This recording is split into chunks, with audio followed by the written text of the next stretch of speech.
कैसे हैं आप सभी लोग। देखिए पिछली क्लास में यानी कल जब हम लोगों ने यूरोप की नदियों के बारे में पढ़ना शुरू किया तो उसमें डिस्कशन करते हुए हम लोगों ने ये डिस्कस किया था कि बेसिक रूप से जहां पर नदियां जाकर के गिरती हैं, अगर यूरोप की नदियों को उस आधार पर हम लोग डिस्कस करें तो हमें आसानी से समझ में आ जाती है।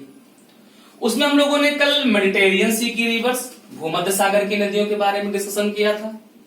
उसके बाद हम लोगों ने अटलांटिक की नदियां पढ़ी थी। आज जो सेगमेंट हमने बोर्ड पे बनाया नहीं है।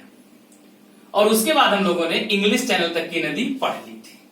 आज बेसिक रूप से हमको डिस्कस करना है नॉर्थ सी की नदी यानी उत्तर सागर की नदियों के बारे में पढ़ाई करनी है। यानी कहां की नदियां पढ़ेंगे तो नॉर्थ सी की रिवर पढ़ेंगे, उत्तर सागर की नदियां पढ़ेंगे। तो देखिए मैप को थोड़ा समझने का प्रयास कीजिएगा, क्योंकि इसमें हमने ये प्रयास किया है कि आपको कौन सी नदी किस देश से होकर के जाती है वो एग्जैक्ट आपको पता चल पाए। तो चलिए शुरुआत करते हैं साहब। देखो ये एक माउंटेन है और जो ये पर्वत रेंज आपको दिख रहा है ये माउंटेन है, ये माउंटेन है। और ये जो माउंटेन है इस माउंटेन का नाम है आल्प्स। कौन सा पर्वत है साहब? तो कल हम लोगों ने इसके बारे में डिस्कशन किया था, ये हो गया आल्प्स। आल्प्स माउंटेन जो आपको दिख रहा है, आल्प्स माउंटेन के बारे में अगर हम लोग बात करें, आल्प्स से हम लोगों ने कल पढ़ा था कि पो नदी आती है। इसके बारे में कल हम लोगों ने डिस्कशन कर लिया था, ये पो रिवर हो गई। आज हम लोगों को देखना है जो कि इस समय यूरोप की बहुत ही महत्वपूर्ण नदी है, उसका नाम है रिवर राइन। तो आज जो हम लोग डिस्कस पहले करने जा रहे हैं वो नदी है राइन। और राइन नदी यानी बेसिक रूप से देखा जाए तो हम लोग नॉर्थ सी की नदियां यानी उत्तर सागर की नदियों के बारे में डिस्कशन करने जा रहे हैं। तो जो राइन नदी है ये उत्तर सागर में आके गिरती है। तो कैसे राइन आती है, कैसे जाती है, आइए देखे साहब। आप देखो ये जो पोर्शन आपको देश दिख रहा है ये देश है ऑस्ट्रिया। कौन सा देश है ये? तो ये देश है ऑस्ट्रिया। ये जो देश आपको दिख रहा है ये पूरा देश, ये देश है जर्मनी। ये जो देश आपको दिख रहा है ये देश है फ्रांस। यहां पर जो ये छोटा सा देश आपको दिख रहा है ये पूरा फ्रांस है, ये फ्रांस है। लेकिन ये जो देश आपको छोटा सा दिख रहा है ये है लग्जमबर्ग। थोड़ा समझने का प्रयास कीजिएगा। ये देश है लग्जमबर्ग, दिख रहा है सब।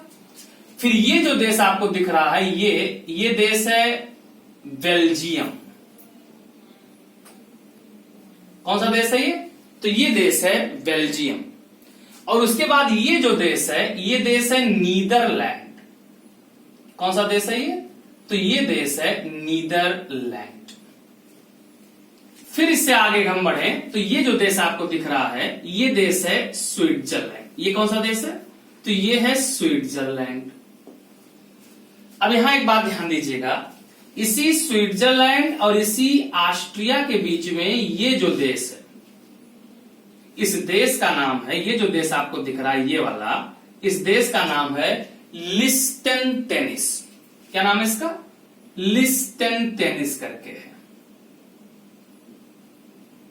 ये देश हो गया। अब हम लोगों को पहले राइन रिवर देखना है। तो जो राइन नदी है ये राइन नदी देखिएगा, ये राइन जा रही है, ये राइन आगे बढ़ी, ये देखो लिस्टेनटेनिस और स्विट्जरलैंड की बाउंड्री बना रही। ये देखो ऑस्ट्रिया पे पहुंच गई बाउंड्री पे। फिर ये देखो स्विट्जरलैंड और जर्मनी की बाउंड्री बना रही है।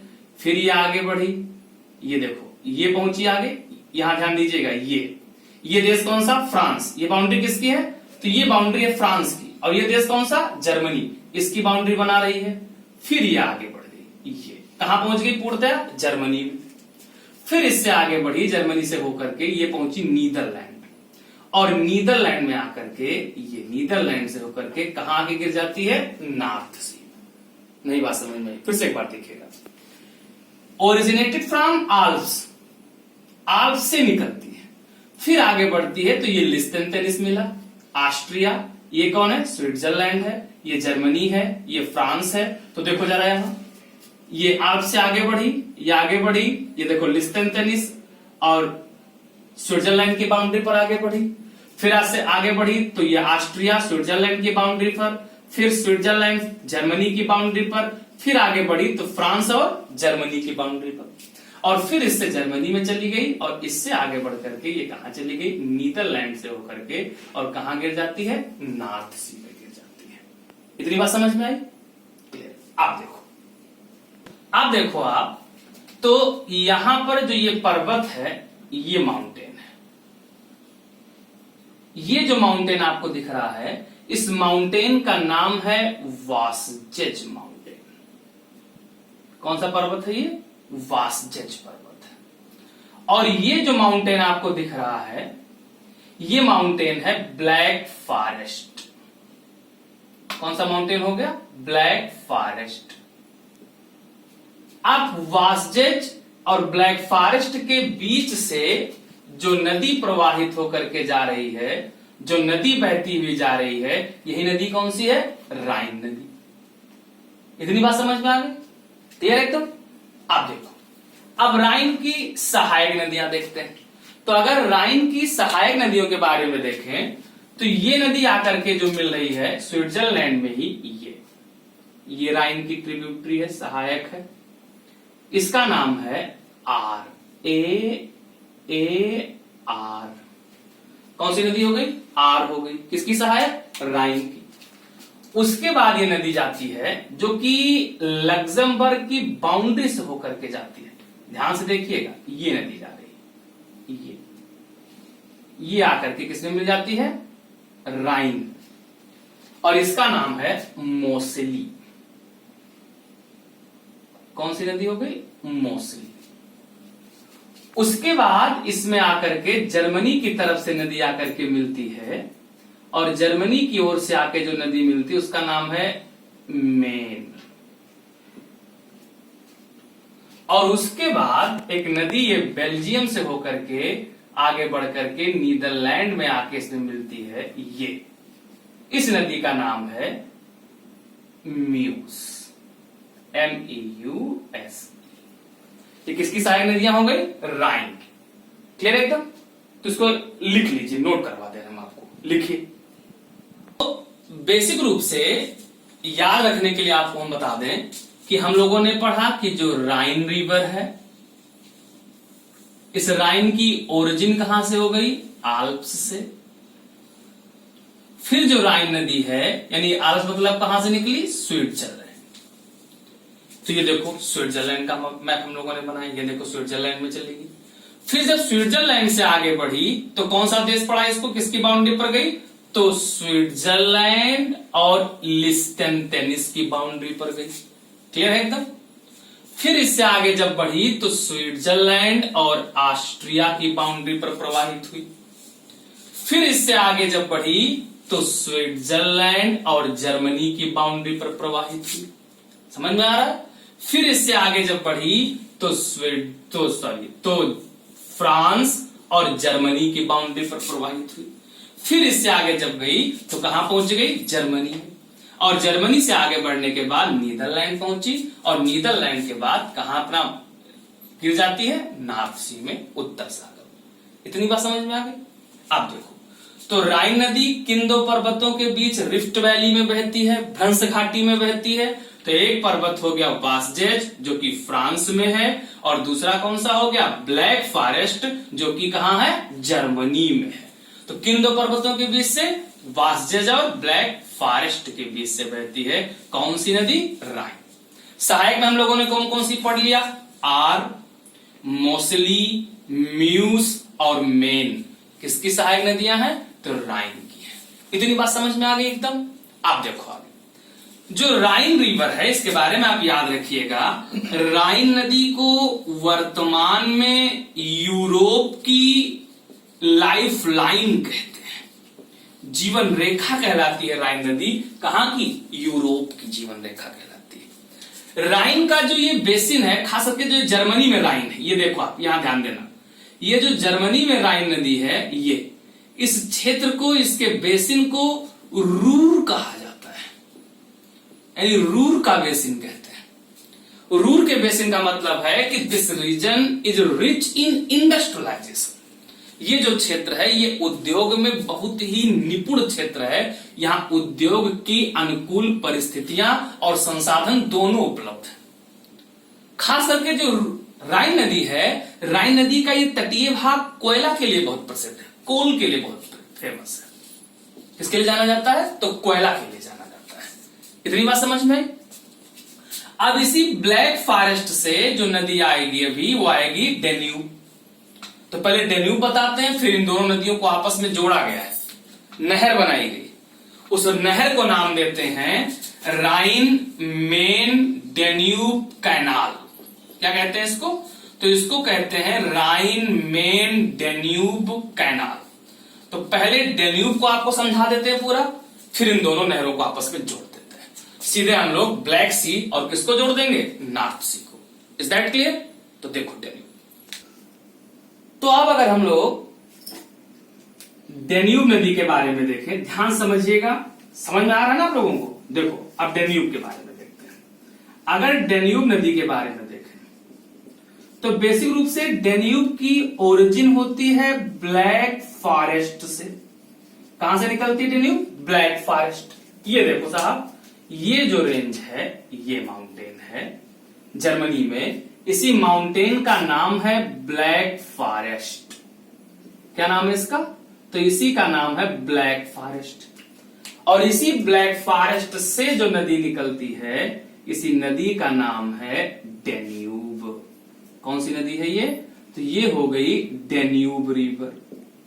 अब डेन्यूब जब आगे बढ़ी तो ऑस्ट्रिया में पहुंची। ऑस्ट्रिया से होकर के ये आगे पहुंचती है और पहुंचती है स्लोवाकिया में। स्लोवाकिया के बाद जब ये आगे पहुंचती है तो पहुंचती है हंगरी में। हंगरी के बाद ये जाती है सर्बिया। सर्बिया के बाद जब आगे बढ़ती है तो ये रोमानिया और बुल्गारिया की सीमा पर प्रवाहित होती है। फिर इसकी बाउंड्री पर प्रवाहित होते हुए ये आगे बढ़ती है और आगे बढ़ करके ये मालडोवा की सीमा को टच करती है। और मालडोवा की बाउंड्री को टच करने के बाद ये आगे बढ़ती है। देखो ये रोमानिया और किसकी? यूक्रेन। ये जो देश है, ये देश है यूक्रेन। तो इसकी बाउंड्री प्रवाहित होकर के फिर आके कहां गिरती है? ब्लैक सी में गिरती है। कौन सी नदी? तो ये जो सारे लाइन आपको नीले पेन से दिख रहा होगा, ये जो नदी है, इसी नदी का नाम है, ये जो नदी हो गई डेन्यूब नदी। तो सिंपल वे में Danube originated from Black Forest and empty into Black Sea. Now इससे आगे देखिए, तो जो ये ऑस्ट्रिया है, ऑस्ट्रिया की राजधानी हो गई वियना। फिर स्लोवाकिया की राजधानी ब्राटिस्लावा। हंगरी की राजधानी बुडापेस्ट। सर्बिया की राजधानी बेलग्रेड से होकर के कौन सी नदी जा रही है? डेन्यूब। फिर ये रोमानिया और बुल्गारिया की बाउंड्री से बहती हुई फिर किसकी बाउंड्री को टच करती है? मालडोवा। और फिर किसकी बाउंड्री बनाती है? रोमानिया और यूक्रेन की बाउंड्री को बना करके कहां गिर जाती है? ब्लैक सी। कौन सी नदी हो गई है? डेन्यूब। अब जरा यहां देखो, इस रिवर डेन्यूब को और ये जो नदी हम लोगों ने बनाया है, ये नदी है राइन। कौन सी नदी है ये? अभी पढ़ा था, राइन। इसी राइन और डेन्यूब को आपस में कनेक्ट करने के लिए, आपस में जोड़ने के लिए कौन सी नहर बनाई गई है? तो इन्हीं दोनों को आपस में कनेक्ट करने के लिए, जोड़ने के लिए जो नहर बनाई गई, उसी को कहते हैं राइन मेन डेन्यूब कैनाल। क्या बोलते हैं इसको? राइन मेन डेन्यूब कैनाल कहते हैं। तो ये हो गई राइन मेन डेन्यूब कैनाल, जिससे ये जुड़ गया। अब आप देखो, ये ब्लैक सी किससे जुड़ा है? तो ब्लैक सी जुड़ गया इस डेन्यूब के माध्यम से, यहां तक आ गए हम लोग। फिर ये इस नहर में उतर गए, फिर राइन से होकर के कहां पहुंच गए? नॉर्थ सी। इतनी बात समझ में? यानी सिंपल अगर हम लोग देखें तो ये मेडिटेरियन का भाग है, हम लोग जान चुके हैं। ये भूमध्य सागर है। भूमध्य सागर में ये आगे बढ़े तो ये एजियन सागर है। एजियन सागर से आगे बढ़े तो ये आपको दिख रहा होगा मरमरा सागर है, ये आपको ब्लैक सी मिला। यानी अगर हम लोग देखें, अच्छा ये जो भूमध्य सागर है, यहां अगर नीचे आएंगे तो यहां हम लोग क्या मिलेगा, रेड सी। रेड सी से आगे अगर आप बढ़ के आओ तो सीधे कहां पहुंच जाओगे, अरब। तो अरब से अगर आप आगे बढ़ते हुए आगे आओ तो किससे, रेड सी से होकर कहां जाओगे, भूमध्य। भूमध्य से सीधे एजियन, एजियन से मरमरा, मरमरा से ब्लैक, और ब्लैक से ये सारे व्यापार करते हुए आराम से कहां पहुंच गए, राइन मेंडेन्यूब, और धीरे धीरे कहां, नॉर्थ सी। तो याद रखिएगा कि राइन मेंडेन्यूब कैनाल किन दो सागरों को जोड़ती है, तो ये ब्लैक सी और किसको, नॉर्थ सी को जोड़ती है। अब देखते हैं हम लोग डेन्यूब की सहायक नदी। अब अगर हम लोग डेन्यूब की सहायक नदियों के बारे में देखें तो ध्यान दीजिएगा, देखो ये नदी जो आकर के मिल रही है डेन्यूब में, ये नदी हो गई इन। उसके बाद ये नदी आ रही है जो कि डेन्यूब में आकर के मिलती है, ये नदी, ये हो गई ड्रावा। कौन सी नदी हो गई, ड्रावा। उसके बाद जो ये नदी आके मिलती है इसी डेन्यूब में, ये आके मिलती है, इसका नाम है सावा।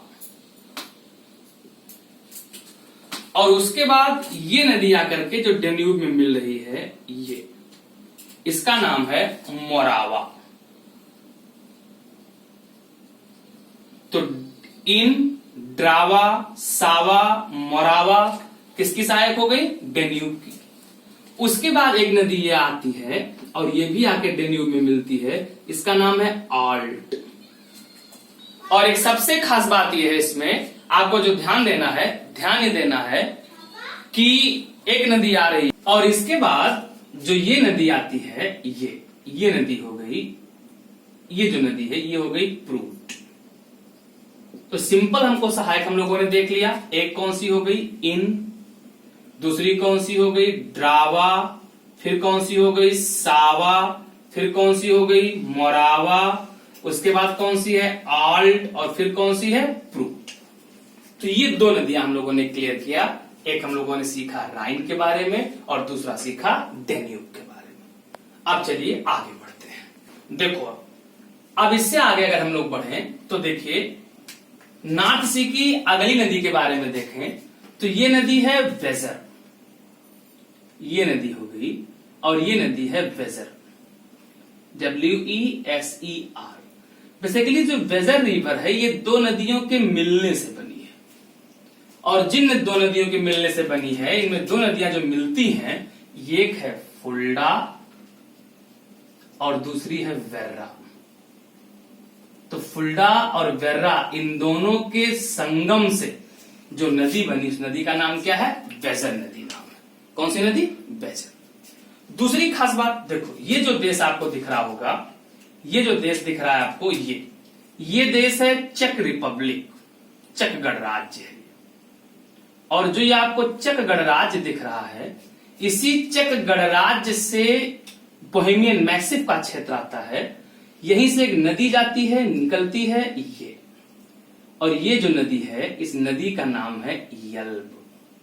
कौन सी नदी है, एल्ब, ELBE, ये हो गई यल्ब नदी। और एल्ब नदी बेसिक रूप से किन दो देशों में प्रवाहित हुई, तो एक चेक रिपब्लिक और दूसरा कौन सा, जर्मनी। इसी एल्ब की सहायक है, जिस यल्ब की सहायक है ये, इसका नाम है इस्प्री। क्या नाम है, तो यल्ब की जो सहायक है इसका नाम है इस्प्री। और इसी इस्प्री नदी के किनारे जर्मनी की राजधानी बर्लिन स्थित है। कौन स्थित है, तो जर्मनी की राजधानी बर्लिन स्थित है। किसके किनारे, तो जर्मनी की राजधानी बर्लिन, इस्प्री। इस्प्री किसकी सहायक, एल्ब। एल्ब किन दो देशों में, चेक रिपब्लिक और जर्मनी में प्रवाहित होती है, और फिर आके कहां गिरती है, नॉर्थ सी। इतनी बात समझ में आई।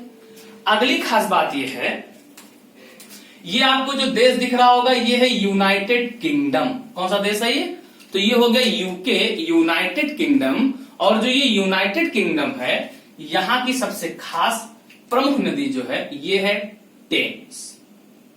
और जो टेम्स नदी है ये टेम्स नदी भी आके कहां गिरती है? नॉर्थ सी में गिरती है, और इसी टेम्स के किनारे इसकी राजधानी लंदन स्थित है। कौन स्थित है? लंदन। तो बेसिक रूप से नॉर्थ सी की नदियों में कौन कौन सी नदी हम लोगों ने डिस्कस किया? टेम्स, राइन, वेजर और यल्व पढ़ा। बाकी जो नदियां हैं बाल्टिक सागर की, इसे हम लोग अगले वीडियो में पढ़ेंगे, अगली क्लास में पढ़ेंगे। आज यहीं तक, खूब मन लगा के पढ़िए। बहुत बहुत धन्यवाद। Thank you. जय हिंद।